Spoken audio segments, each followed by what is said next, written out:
آخری کنارے پر تانیہ تھا ناول قسط نمبر 5 آفٹر 10 ایئرس۔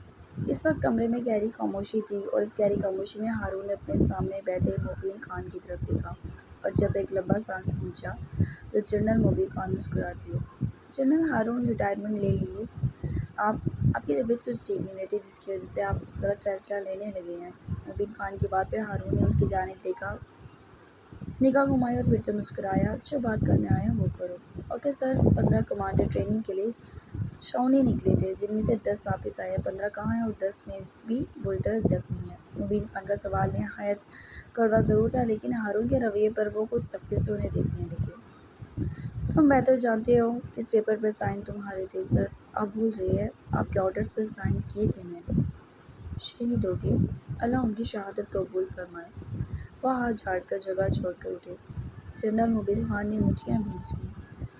ہمارے علاقے میں ٹریننگ میں 15 کمانڈر جان سے چلے گئے، کیا یہ حیران کن نہیں ہے آپ کے لیے؟ دیکھو مبین، اب یہ سب تم نے ٹیکل کرنا ہے، آگے جواب بھی تم نے دینے ہیں۔ میں ان معاملات میں کچھ نہیں کر سکتا۔ وہ اپنی جان بچا گئے، جبکہ مبین خان کا پہلا فیصلہ ہی غلط ثابت ہو گیا تھا۔ وہ اس گیم کو سمجھ چکے تھے۔ وہ اٹھا اور اس کے سامنے آ گیا۔ پیچھے 20 سال سے اسی کرسی پر بیٹھا ہوں، بہت کچھ دیکھا ہے میں نے یہاں اور بہت کچھ کیا بھی ہے۔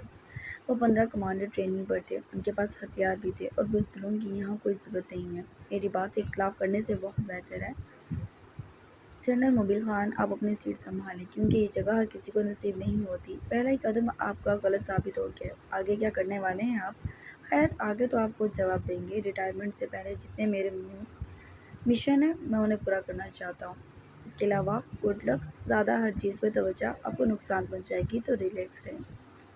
اس کا شانہ تھپتھپا کر وہ باہر نکلے تو جنرل مبین خان انہیں تیکھے چتونوں سے دیکھنے لگا اور ان کے نکلتے ہی وہ خود بھی باہر نکل گئے اور اپنے آفس میں آ گئے۔ فکر سے ان کے ماتھے پہ بل ڈل رہے تھے۔ انہوں نے فون گھمایا اور کسی سے بات کرنے لگے۔ جی سر، ٹھیک ہے، اوکے، آئی ول، وہ بولے اور فون بند کر دیا۔ گڈ مارننگ سر، ناک کر کے ان کا پی اے اندر آیا اور انہیں سلیوٹ کیا، جس کا جواب سر کو ہلا کے انہوں نے دیا۔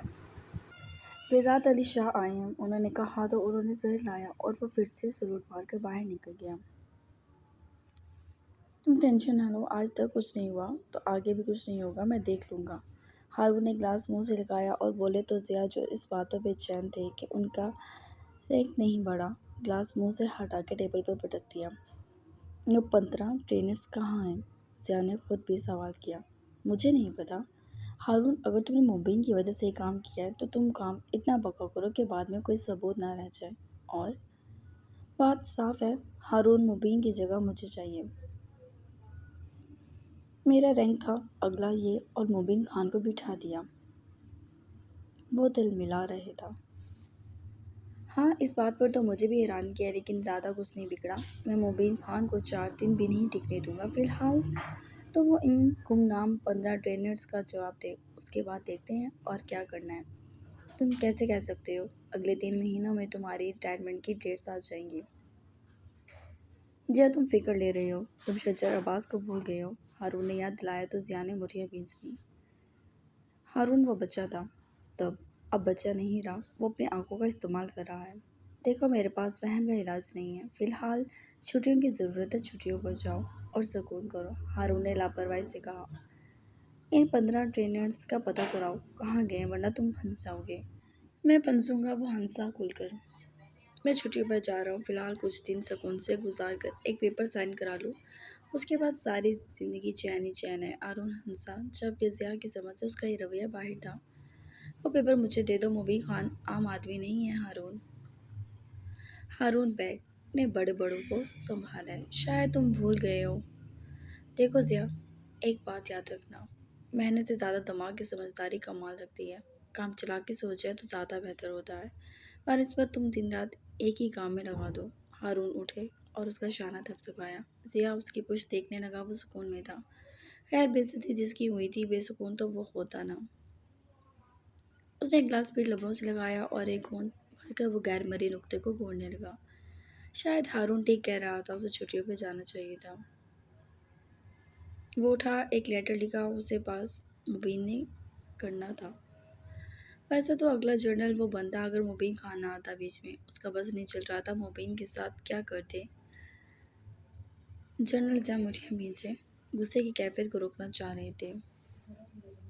بس ایک رینک سے ضیاء پیچھے اور مبین خان آج ہائیسٹ رینک پر تھا۔ میجر شجر عباس۔ پلوشا نے وہ فائل بند کی اور علاج کرنے سے انکار کر دیا۔ ایم سوری ڈاکٹر نیا، میں ان کا علاج نہیں کر سکتی، آپ کسی اور ڈاکٹر کو بھیج دیں۔ کمانڈر زخمی ہیں بری طرح، ہمارا اسٹاف ان کو بیسٹ ٹریٹمنٹ دینے میں لگا ہے۔ اگر ڈاکٹر پلوشا آپ انہیں لیڈ کریں گی تو میں تسلی میں رہوں گی۔ اس نے نگاہیں اٹھا کر دیکھا اور چہرے پر نفرت کے آثار سے ابھرے۔ میں میری ڈیوٹی کسی بھی جگہ پر لگا دیں سوائے یہاں کی۔ کیا میں وجہ جان سکتی ہوں؟ اب سامنے بیٹھی ڈاکٹر کو غصہ چڑھا۔ وہ کیا وجہ بتاتی، وہ پچھلے 2 سال سے اس سے بچ رہی تھی، اور آج ڈاکٹر نیہا نے قسم کھا لی تھی۔ جائیں، اور کل سے آپ اپنی ڈیوٹی پر جائیں گی۔ وہ آخر بات کہہ کے اپنے کام میں لگ گئی۔ پلوشا انہیں گھورنے لگی۔ کچھ توقف سے انہوں نے اس کی سیم دیکھا جبکہ وہ سٹپٹا گئی اور سلام کر کے باہر نکل گئی۔ کیا پاگل ہو رہا تھا یہ؟ وہ خود سے بڑبڑائی۔ میں اس کی جگہ ہوتی تو کسی کی مجبوری تو سمجھتی، لیکن میں نے مجبوری کہاں بتائی ہے اسے۔ لیکن میں اس انسان کی شکل بھی نہیں دیکھنا چاہتی۔ وہ بینچ پہ بیٹھ گئی جبکہ اوپر صاف صاف لکھا تھا یہاں بیٹھنے کی اجازت نہیں۔ یہ آرمی ایریا تھا، یہاں وہ ہر چیز اپنے اصول اور ضوابط کے ساتھ چلتی تھی۔ اسٹاف گزرا اور اسے اشارے سے وہاں سے اٹھنے کا کہنے لگا۔ جان بھائی آگے ہیں سب تو میری۔ اب فکر سے اس کے پاس آخری حل صرف رونا تھا۔ وہ سیدھا اپنے روم کی جانب بڑھ گئی۔ حالانکہ وہ سینئر ڈاکٹر تھی، لیکن آج اسے احساس ہوا تھا کسی سینئر پہ کوئی سینئر نہ ہو۔ وہ اسٹاف ایریا کی جانب بڑھ گئی اور پھر کسی خیال کے تحت اس نے فون نکالا اور ایک نمبر ڈائل کیا۔ مہروز اسپیکنگ۔ بذات کہاں ہے اور ان کا موبائل آپ کے پاس کیوں ہے؟ وہ ہر بار اس سے چڑ کر یہی سوال کرتی تھی۔ محترمہ، جب جانتی ہیں بذات علی شاہ پچھلے 10 سال سے موبائل جیسے جدید آلے کو دنیا کا بیکار آلہ سمجھتا ہے اور وہ موبائل استعمال کرنے کا قائل نہیں، تو آپ ہر بار یہ سوال کس بنیاد پہ کرتی ہیں؟ اس کے لہجے میں مسکراہٹ تھی۔ پلوشا نے جیسے دل لگا کر گھورا تھا اپنے خیال میں ہی اسے۔ سب کے مہروز مسکرا دیا۔ اس کے پاس ہر کسی سے چڑھنے کے علاوہ کوئی آپشن نہیں تھا۔ اچھا ٹھیک ہے، مت خفاؤ آپ، وہ سو رہے ہیں۔ اس وقت وہ حیران ہوئی۔ جی بے وقت؟ وہ پھر مسکرایا۔ تم سے بات کرنا بیکار ہے۔ وہ فون بند کرنے لگی۔ ڈاکٹر صاحبہ، حال دل بیان کرنے کا موقع دیں کوئی۔ Shut up. وہ دھاڑی اور فون بند کر دیا۔ جبکہ مہروز نے گہرا سانس بھرا۔ وہ جانتا تھا وہ شجر کے نکاح میں ہے، پھر بھی اسے محبت کا اظہار کھلم کھلا کرتا تھا۔ شاید اس کے دل میں جگہ بنانا چاہتا تھا جس میں کامیاب تو اب تک وہ ہوا نہیں تھا۔ پورا چاند جب آسمان پر اپنی روشنی کو آب و تاب سے پھیل چکا تھا، جب ہر چیز چاندنی میں نہائی ودنی کے لیے نکلی سی لگ رہی تھی، چاروں طرف ایک عجب پراسرار سی خاموشی تھی، گویا اس خاموشی میں کچھ انہونی سی بات، کچھ انہونی سی کہانی دفن ہو۔ اور پھر اچانک سے ایک سانس کی آواز اٹھی، جیسے کسی نے اپنی انگلیوں کو ستار پر حرکت دی ہو۔ وہ حرکت معمولی سی تھی لیکن اس کی گونج کافی پر اثر تھی، اور پورے ہاتھ کی کمال حرکت جب ایک دھن بجانے لگی۔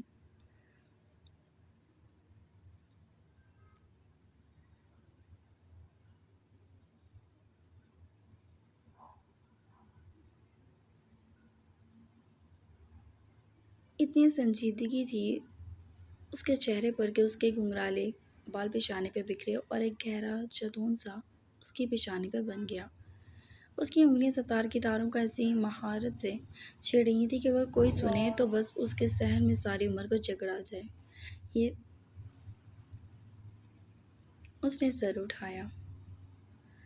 لبوں سے ایک لفظ بھی نہیں ادا ہوا تھا، بس ایک دھن تھی جس نے ہر شے پر سکوت طاری کر دیا تھا، جیسے ہر چیز اس کے اثر میں ہو، اس کے اختیار میں ہو، جو ہوا کے دوش پر چاروں طرف میں اپنا جادو بکھیرنے جا رہا تھا۔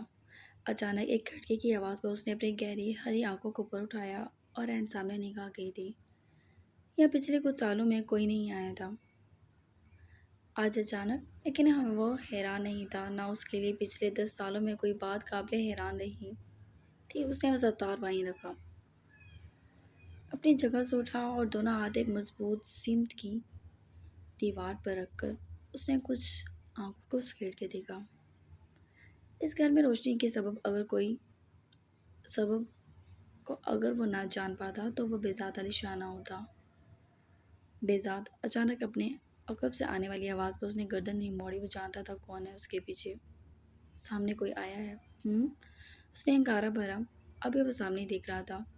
سامنے بننے والا عکس کسی لڑکی کا تھا۔ وہ پلٹا اور اپنی جگہ پر جا کے بیٹھ گیا۔ مہروز اسے خاموشی سے دیکھنے لگا۔ شہزاد عباس کا نیا مہرہ، اس نے بات سمیٹ دی۔ اس کے لب مسکرائے نہیں تھے لیکن آنکھیں مسکرا رہی تھی، یعنی ہمارے لیے خطرہ۔ مہروز بھی سنجیدہ تھا۔ بےذات اب کے ہلکا سا مسکرایا تو اس کے دانت بالکل چاندنی کی سی چمک لیے چمک کر اٹھے۔ بڑا مسرور سا وہ گردن ہلانے لگا۔ وہ کھیل زبردست کھیلتا ہے۔ جبکہ مہروز نے ایک نظر اسے دیکھا اور خود بھی اس دیوار کے پاس آ گیا۔ وہ سانس روک کے سامنے کا منظر دیکھ رہا تھا جبکہ بےذات نے ایک بار پھر سے تار اٹھا لی۔ دھن ایک بار پھر سے وہ بجانے لگا تھا جبکہ مہروز سامنے اس لڑکی کا دیوار پہ بنتا عکس دیکھنے لگا۔ وہ جو بھی تھی اس وقت نہا رہی تھی۔ وہ لب دبائے سامنے دیکھ رہا تھا جبکہ بےذات آنکھیں بند کیے اپنی دھن کی لذت میں اتنا مگن تھا کہ اسے دنیا اور دنیا میں رہنے والے لوگ کسی سے اسے کوئی لینا دینا نہیں تھا۔ ہاں، جب وہ اپنے میوزک انسٹرومنٹ کے ساتھ عاشقی میں مصروف ہوتا تو دنیا کا واحد معصوم شخص لگتا تھا جبکہ حقیقت اس کے برعکس تھی۔ وہ ایک خوبصورت مرد تھا جس کا چہرہ جذب نظر تھا، جیسے تراشا سنگ مرمر۔ اس کی پیشانی کشادہ اور صاف تھی جو اس کی ذہانت اور وقار کی عکاسی کرتی تھی۔ اس کی آنکھیں گہری اور پراسرار تھیں جیسے رات کے آسمان میں چمکتے ستارے، جن میں ایک ایسی کشش ہوتی ہے جو دیکھنے والے کو اپنے سحر میں جکڑ لیتی ہے۔ اس کی بھنیں گھنی اور متناسب تھی جو اس کے چہرے کی نفاست میں اضافہ کرتی تھی۔ ناک سیدھی اور متناسب تھی جیسے کسی ماہر سنگ تراش نے بڑی مہارت سے تراشی ہو۔ اس کے لب گلاب کی پنکھڑیوں کی مانند نرم اور خوشنما تھے، جیسے وہ مسکراتا ہو تو یوں لگتا ہو جیسے کائنات میں روشنی بکھر گئی ہو۔ اس کا جبڑا مضبوط اور زاویہ دار تھا جو اس کی مردانگی کو اور بھی نمایاں کرتا تھا۔ اس کے بال گھنے، چمکدار اور قدرتی طور پہ سنورے ہوئے لگتے تھے۔ وہ یا تو گھنگھرالے ہو سکتے تھے جو اسے ایک رونما انداز میں دیتے تھے، یا سیدھے اور ملائم جیسے ریشم کی لٹیں جو ہوا کے ساتھ ہلکی سی جنبش میں دل موہ لینے والی کیفیت پیدا کر دیتے ہیں۔ بعض اوقات اس کی پیشانی پر بکھری ہوئی چند لٹیں اسے مزید پراسرار اور دلکش بنا دیتی تھیں۔ یہ چہرہ محض خوبصورتی کا مجسمہ نہیں بلکہ اس میں ایک کہانی تھی، ایک راز تھا، ایک ایسی کشش تھی جو الفاظ سے زیادہ محسوس کی جا سکتی تھی۔ وہ پچھلے 10 سالوں میں اتنا بدل گیا تھا کہ اب اسے کوئی اور شرارتی لڑکا کہہ ہی نہیں سکتا تھا۔ جس انسان کے پاس کھونے کے لیے کچھ بچا ہی نہ ہو وہ کتنا بے خوف دکھائی دیتا ہے بس ویسا ہی دکھتا تھا۔ اب وہ سرد منجمد بے حس، وہ قلف زدہ سفید سوٹ پہن کر سیڑھیاں اترتا نیچے آیا۔ ابھی ہفتہ پہلے وہ یہاں شفٹ ہوا تھا اور وہ جانتا تھا، ایک ترتیلی مچی ہوئی تھی کہ وہ یہاں کیسے آ سکتا ہے، اسے یہاں آنے کی اجازت کیوں دی گئی۔ لیکن اسے ان چیزوں سے فرق نہیں پڑتا تھا۔ وہ ڈائننگ ٹیبل پہ بیٹھا اور کانٹے کو اٹھا کے اس نے آملیٹ کو توڑا۔ اب صرف کھاتے ہوئے اس کے ڈمپل نمایاں ہوتے تھے، ورنہ اس کے ڈمپلز نہیں دکھتے تھے جیسے وہ بھی روٹ کر چھپ گئے ہوں۔ وہ سنجیدگی سے ناشتہ کر رہا تھا اور ورشا کی کال آئی تھی۔ میں کل بھی تمہیں بتانا چاہتا تھا، بس تم سو رہے تھے۔ تم نے اویس کی لاش اس کے گھر والوں تک پہنچا دی۔ اس نے اس کی بات کو اگنور کر کے سوال کیا۔ ہاں، اس کی ماں تمہیں بددعائیں دے رہی تھی، مہروز نے بتایا۔ وہ جذبات سے عاری سا بنا، بے شکل لائے پیشانی پر پلیٹ میں موجود کھانا اندر اتار رہا تھا۔ شہزاد جانتا ہے یہ بات؟ اس نے اگلا سوال کیا۔ ابھی وہ زخمی ہے، 15 کمانڈرز غائب ہیں اور جو 10 لوٹے ہیں وہ بھی زخمی ہیں۔ اور وہ کمانڈر کہاں ہیں؟ ہمارے پاس۔ اور کہاں جائیں گے؟ بےذات نے گھونٹ بھرا تھا جوس کا اور کھڑا ہو گیا۔ ناشتہ تو پورا کیا کرو یار، مہروز ذرا برہمی سے بولا تو بےذات نے ایک نگاہ اس کی جانب دیکھا۔ اسے یہ یار وار پسند نہیں تھے الفاظ، نہ ہی دوستیاں۔ سوری، وہ بولا۔ بےذات نے سر ہلایا۔ سامنے جو لڑکی آئی ہے، کچھ خبر اس کی؟ نکلوائی ہے، رات تک فائل آ جائے گی۔ گڈ، وہ بولا اور باہر نکلنے لگا۔ منی لانڈرنگ کا کیس بن رہا ہے ہم لوگوں پر، اور بہت جلد اور بھی کیسز بن جائیں گے۔ مہروز نے اسے یاد دہانی کرائی۔ یہ کراچی میں کچھ زیادہ ہی سکون ہے آج کل، ذرا ہلچل مچاؤ، سارے کیس گرد آلودہ فائلوں میں بند ہو جائیں گے۔ اس نے سنجیدگی سے کہا۔ اوکے، تم بتاؤ کب، کہاں اور کیسے؟ وہ ذو معنی بات کر رہا تھا۔ بالکل اسی طرح ہنگامہ آرائی کرو جس طرح پچھلے 10 سالوں میں ہوتی آ رہی ہے۔ اچھا، اس کے ساتھ ہی ریڈیٹس اور یکوس اس وقت ایشیا کے سب سے بڑے منشیات فروخت تھے۔